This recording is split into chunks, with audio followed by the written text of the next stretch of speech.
Hello viewers, আজ আমরা 2024 সালের IMRT English question bank class 8-এর সেকেন্ড সামেটিভ এভলিউশন টেস্ট থেকে মডেল অ্যাক্টিভিটি 2 তোমাদের যে স্কুলটা দেওয়া রয়েছে পেজ নাম্বার 153-তে বালুরঘাট হাই স্কুল তার সিন প্যাসেজ, আনসিন প্যাসেজ এবং গ্রামার পোর্শন ডিসকাস করব। সো ভিউয়ার্স, তোমরা দেখো। ফার্স্ট অফ অল তোমাদের এখানে যে রিডিং কম্প্রিহেনশন সিনটা দেওয়া রয়েছে প্রোজ, এটা অস্কার ওয়াইল্ডের লেখা দ্য হ্যাপি প্রিন্স থেকে নেওয়া হয়েছে।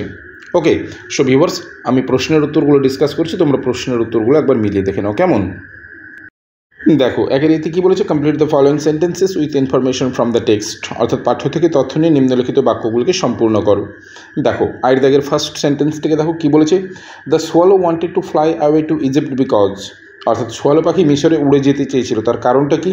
তাহলে উত্তর কী লিখব, it was too cold and all his friends had flown to Egypt for warmth, অর্থাৎ কারণটা ছিল কারণ সেখানে খুব ঠান্ডা ছিল এবং তার সমস্ত বন্ধুরা উষ্ণতার জন্য বা গরমের জন্য মিশরে উড়ে গিয়েছিল।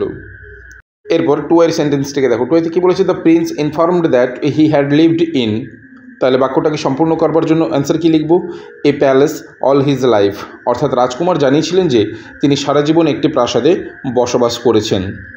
এরপর থ্রি এর সেন্টেন্সটিকে দেখো, থ্রিতে কী বলেছে, the poor women was making A dress for, তাহলে বাক্যটিকে সম্পূর্ণ করবার জন্য কী লিখব, a beautiful young lady of the palace, অর্থাৎ দরিদ্র মহিলা প্রাসাদের একটি সুন্দরী তরুণীর জন্য একটি পোশাক তৈরি করেছিলেন।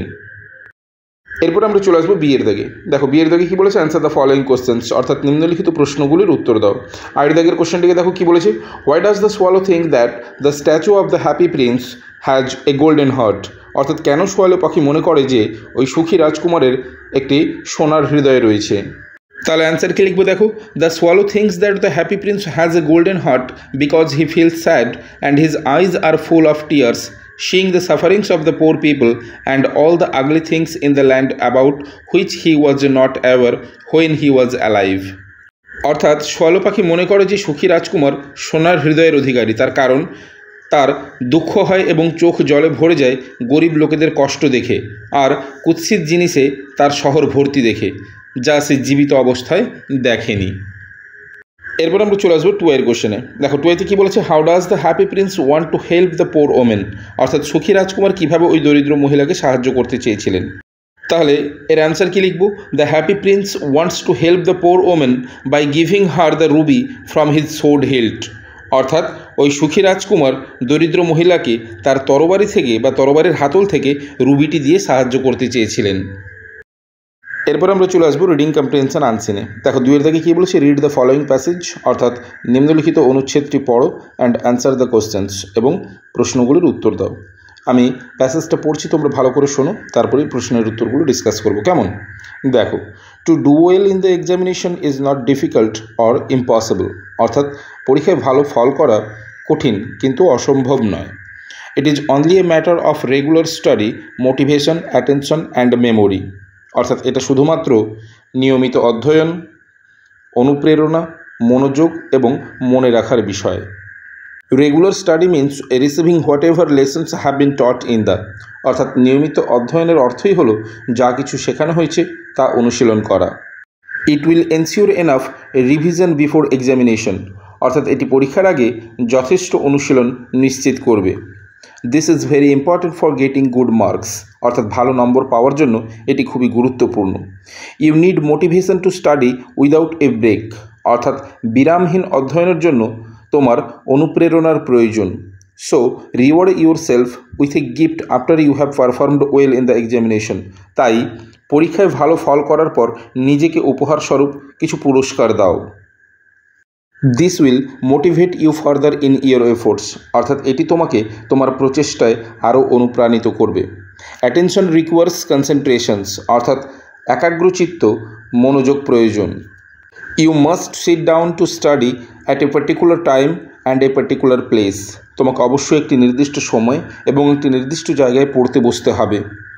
If you read without giving all your attention you will have to do it again, অর্থাৎ যদি তুমি তোমার সম্পূর্ণ মনোযোগ না দিয়ে পড়ো তবে তোমাকে সেটি পুনরায় করতে হবে। Some students complain of poor memory, অর্থাৎ কিছু ছাত্র অভিযোগ করে তাদের দুর্বল স্মৃতিশক্তির ওপর। You can improve your memory by repeating your lessons and recitation, অর্থাৎ তুমি তোমার স্মৃতিশক্তি যদি বাড়াতে পারো বারংবার অনুশীলন করো পঠনের মাধ্যমে। আফটার স্টার্টিং ওয়ান সাবজেক্ট, একটি বিষয় পড়ার পর take a gap of 15 to 20 minutes, 15 থেকে 20 মিনিটের একটি ব্যবধান নাও টু রিল্যাক্স, নিজেকে বিশ্রাম দেওয়ার জন্য, before you take up a new subject, অন্য একটি বিষয় পড়ার আগে। Forgetfulness can be overcome by this, অর্থাৎ এর মাধ্যমে তুমি ভুলে যাওয়ার যে প্রবণতা তার থেকে তুমি বেরিয়ে আসতে পারবে। ওকে, সো ভিউয়ার্স, এই ছিল তোমাদের আনসিন প্যাসেজ। এবার এখান থেকে যে প্রশ্নগুলো দিয়েছে চলো ডিসকাস করে নেওয়া যাক।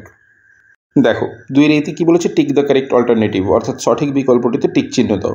ফার্স্ট আইয়ের দাগের কোশ্চেনটিকে দেখো কী বলেছে, to do well in the examination is, সঠিক অ্যান্সার হবে অপশান ডি, নট ডিফিকাল্ট, অর্থাৎ পরীক্ষায় ভালো ফল করা খুব একটা কঠিন কাজ নয়।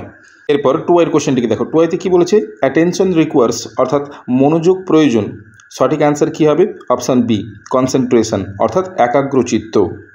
এরপর 3 আইতে দেখো, 3 আইতে কী বলেছে, memory can be improved by, অর্থাৎ স্মৃতিশক্তি বাড়ানো যায়, সঠিক অ্যান্সার হবে অপশান বি, রিপিটেশন, বারংবার অভ্যাস করে। এরপরে চলে আসবো আমরা বিয়ের দাগে। দেখো, বিয়ের দাগে কী বলেছে, অ্যান্সার দ্য ফলোয়িং কোশ্চেন্স, অর্থাৎ নিম্নলিখিত প্রশ্নগুলির উত্তর দাও। ফার্স্ট কোশ্চেনটা দেখো কী বলেছে, what is necessary for doing well in the examination, অর্থাৎ পরীক্ষায় ভালো ফল করার জন্য কী প্রয়োজন। তাহলে অ্যান্সারে কী লিখবো, for doing well in the examination one should study regularly, motivate oneself, give proper attention and memorise everything perfectly. Okay, এরপর 2 এর কোশ্চেনটিকে দেখো, 2 এতে কী বলেছে, how can we get motivation to study without a break, অর্থাৎ আমরা কীভাবে বিরতি ছাড়া অধ্যয়নের প্রেরণা পেতে পারি।